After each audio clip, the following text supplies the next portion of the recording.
Hey everybody, welcome to a new episode of Walk in Faith. I'm excited to be sitting down with Ray Kapaun, and his last name might sound familiar because we've covered this film a couple times now, Fighting Spirit, which today was, I think I said, the third time I've watched it recently, and every time I watch this documentary, it speaks to me in a different way, especially today, focusing a lot on it was your uncle, right? Is your uncle Yes, Ray? correct. Father Yes. Kapaun, listening to his story, which I've mentioned before, and now as I sit across, I'm looking at a calendar which coincidentally has a picture of your uncle, Father Emil Kapaun. And I'm familiar with his story, and most of us are, but in case there are a few people out there, can you tell us a little bit about his story? Yes, exactly. Father Emil grew up outside of Pilsen, Kansas. Pilsen, Kansas is like about a little over an hour away from Wichita, Kansas.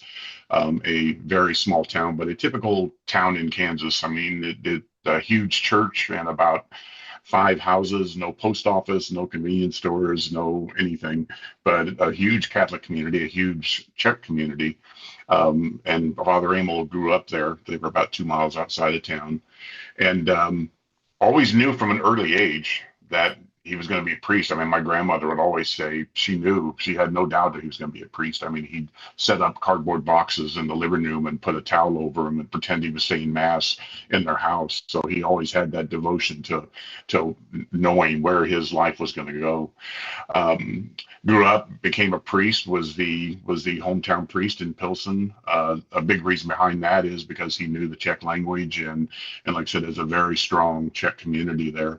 And but one of the things I think he struggled with is everybody there, it was a close, tight-knit community.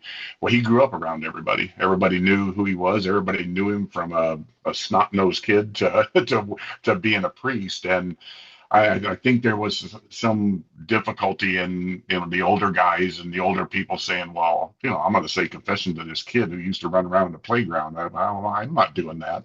Hmm. And it was during that time, it was when World War II was going on, and my dad went into World War II. Actually, he was in the second day of D-Day.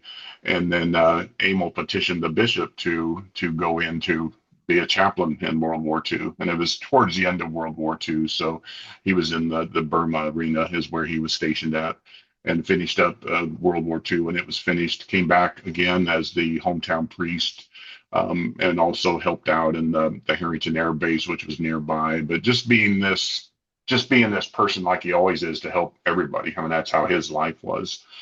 And then when the Korean War started up again, he petitioned the bishop to go in as a chaplain, and was granted, and went in as a chaplain during the Korean War. And in he was captured when the Chinese had overrun their position in 1950, in November of 1950, and was captured. Most of it trying to save the guys on the battlefield. I mean, he was ordered to leave. He was ordered to retreat, and Father wouldn't do it. He was not going to leave those guys that were suffering and that were still alive on the battlefield. And that was his life. That's how he lived his life, and that's how he lived his faith. And so he was taken captive. It was during that time of where he saved Herb Miller's life. And I'm sure Hmm. if anybody knows the story of Father Amel, they know of Herb Miller, who his leg was shattered by a grenade that went off close by, so he couldn't get up. And he had pulled some soldiers, some Chinese soldiers that were killed, pulled him over the top of himself, trying to hide himself, because everyone knew that if you were injured, you were going to be shot. You weren't going to be taken prisoner or anything. They just would shoot you, and that'd be the end of it. Um, but one of the Chinese soldiers found Herb and found him still alive. And as he was pointing a gun at Herb's head, Father saw what was happening. And Father was under a guard at that time, too. Father just shoved the guard away from him and walked over to Herb, pushed the guard away from Herb, and picked him up and carried him on his shoulder so he could keep going. And that's how he was. I mean, Herb, every day of his life would say, I don't know why he saved my life. Why did he come to save my life? But they were all taken to the prison camp there in North Korea. Um, and basically, it was the coldest winter Korea ever had at that time. Minus 20 temperatures, minus 40 temperatures. They were all basically bird food to eat is all they were giving. The rations were so minimal, it was pitiful. Father became known as the good thief in the camp because he would sneak out of camp and try to find some food for him and try to get something just to help him a little bit. But he everything he did in that camp was for others. I mean, there's only two POWs alive that were in that camp with him, and to this day, 74 years later, they talk about him. They still tear up. I mean, they get choked up. They're almost in. Oh, they are in tears when they talk about him. That's the impact that he made on their lives. I mean, he did everything for them. Everything. His life was all based around basically all based around example. I mean, it wasn't you do this and you do that. It was I'm doing this, and everybody would follow him. And then in May 23rd, 1951, he passed away from pneumonia and from the injuries he had suffered in the camp and from starvation and everything else. And then in 2013, and he was buried in a mass grave, or that, as everybody said, was buried in a mass grave in North Korea. And all the POWs said, that we're never going to get his remains back. He was buried in a mass grave, and nobody knew where he was at. So they thinking that someday we would get his remains. Nobody ever thought that, other than one guy, William Henson, thought that because he said he buried Father, but nobody else would believe him. It was just like, no, there's no way. In April of 2013, Father posthumously received the Medal of Honor. At that point, he became the highest decorated chaplain in the United States of all branches. And then in March of 2021, we got a call from the Army saying that they had identified his remains. And it came to where he actually was buried in a grave by himself. And his remains, because all the soldiers from North Korea at that time, when they came over, they had no identification. They had no dog tags. There was no DNA investigation at that time. So a lot of them were all buried in the Punch Bowl Military Cemetery in Honolulu. And finally, at a point, they got to where they decided they had to start identifying these guys to see who these guys were. And really, I almost see it as a miracle in itself, because a lot of remains that they would identify when they would exhume the caskets and open them up, it was nothing unusual to have a mixture of remains there, because when Operation Glory happened, when North Korea allowed the United States to go in and like several years after the war, to go in and get some remains in a certain amount of time, it was just a mad rush and just grab whatever they could grab. So like I said, when they open caskets up, it's nothing unusual to have 3 or 4 different remains in there. Father's was the only remains that were there in that casket, and he was 98% intact. Wow. As far as the remains go. So really? He was missing. He was missing a couple of fingertips. He was missing a couple of ends of his toes, and then he was missing one kneecap, and that was it. He wasn't buried I'm assuming he wasn't buried in a casket or anything, right? He was just. Well, when they brought him back, they were all. But I'm saying when they buried him in North Korea. No, he was just in a grave. I mean, it's wow. But it was by himself. It wasn't in a mass grave. But it's fascinating because his body didn't really decompose. Oh my God. Yeah, because when it was just bones when we after that point. But as far as how many, as far as his remains, they were all pretty much all of his remains were there as far as the bones go. So it was, and that doesn't happen very, very often as far as remains from the Korean War. Wow. That's amazing. I mean, you told the story, and you probably told the story 2,000 times. But within that story, there's so many interesting facts. I mean, one was, first of all, he used to run to battle when he would hear, right, the gunshots going off. I mean, first he went in a Jeep, which was destroyed.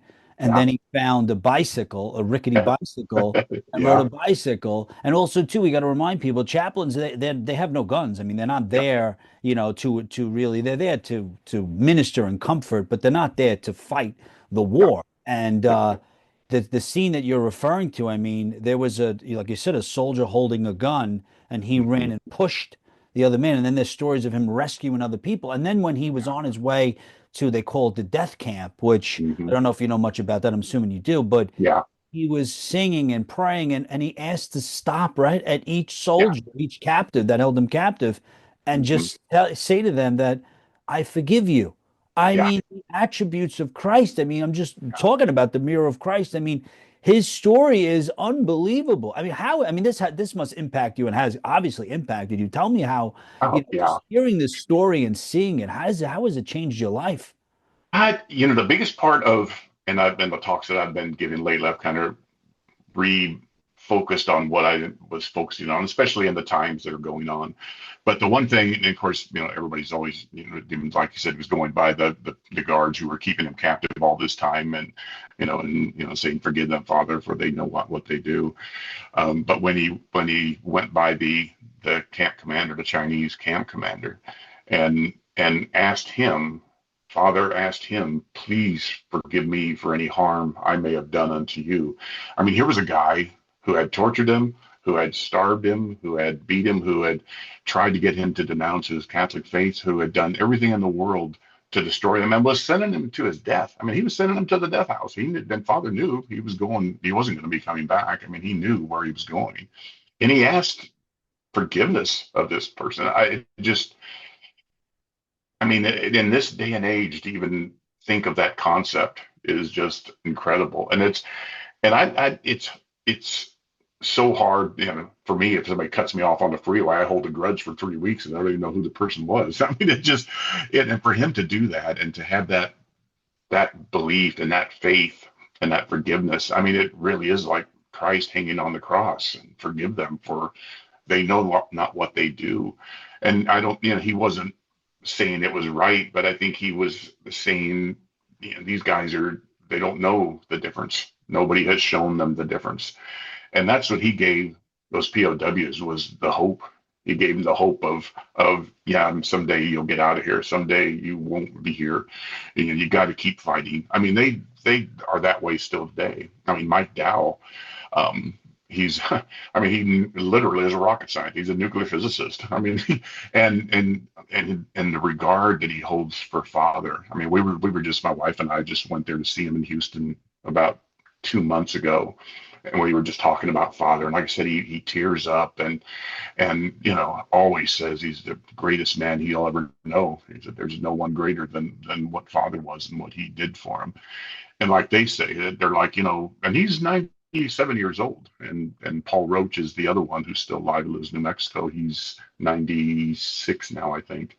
But they all say the same thing. They're like, we fight to stay alive. Father gave his life for us, and we fight to stay alive every day because otherwise it would not be honoring his name.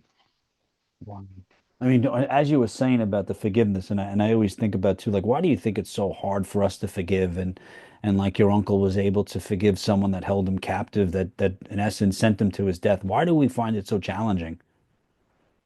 I don't know. I think there's been a lot of things ingrained. I think we've got so many outside forces on top of everybody right now, and everybody is focused to look at what the shiny thing is off to the left or the right, and Father's focus was on helping these guys survive. I mean, his focus was not on himself at all. I mean, his focus was on everyone else.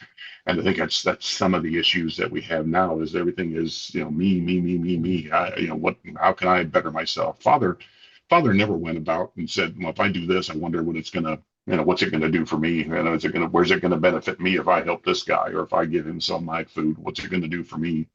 It was just about taking care of other people and showing the empathy and showing, that they truly believe and want to help each other.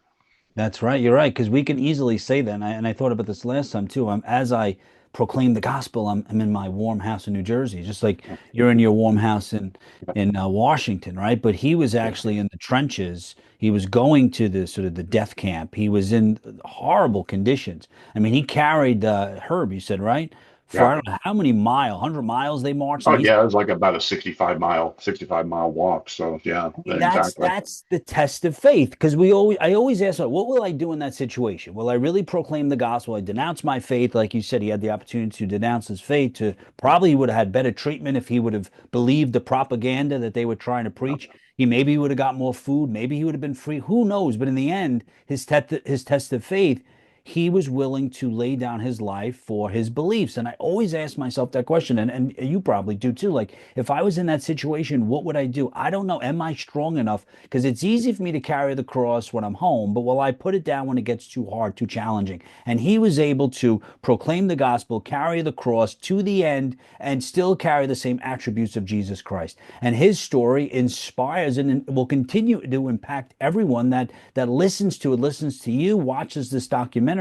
It's Mhm. powerful, and we need that during these times. Yeah, that's exactly right. I mean, like I said, he did everything by example, and the help he did for others. And it's a known fact that the prison camp that he was in had a higher survival rate of all the prison camps. I mean, almost by 30% above all the other prison camps.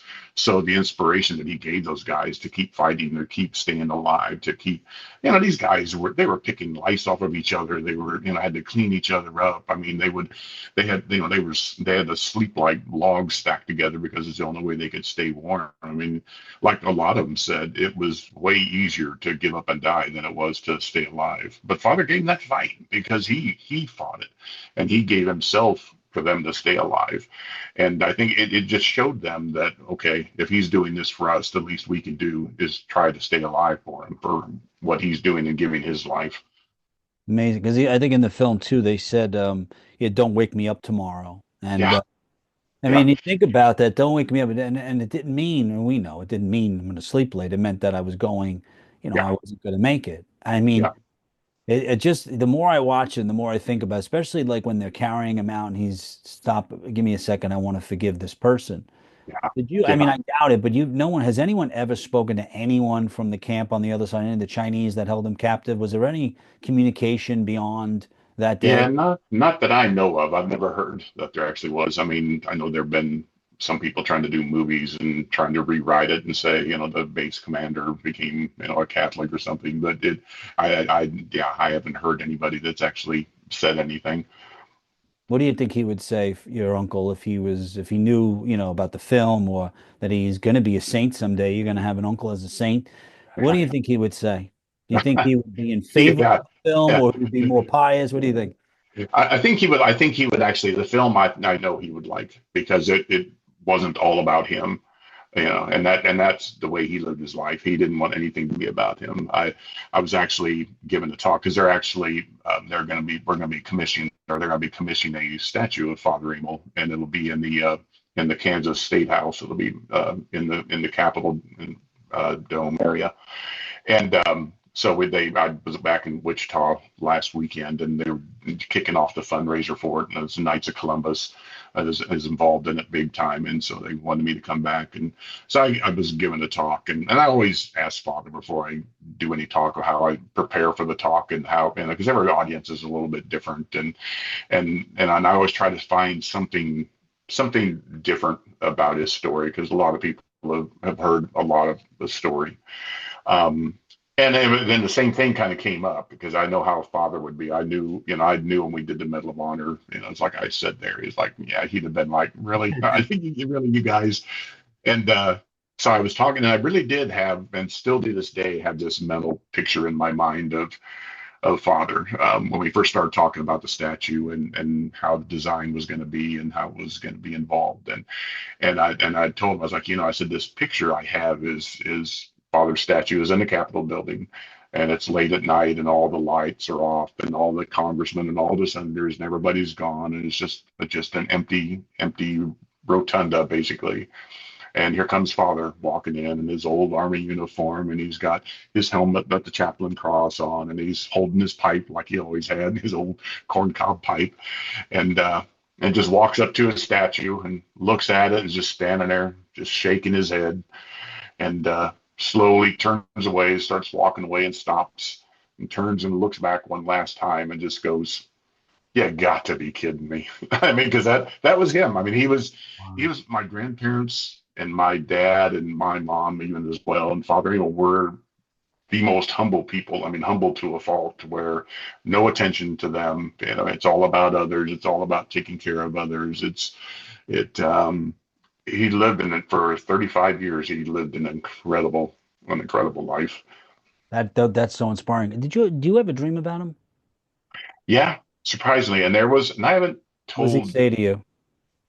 really, it's just more just a presence more than anything else. And I feel that all the time. I mean, I talk to him all day, every day. A lot of it is, forgiveness, and a lot of it is being thankful and realizing.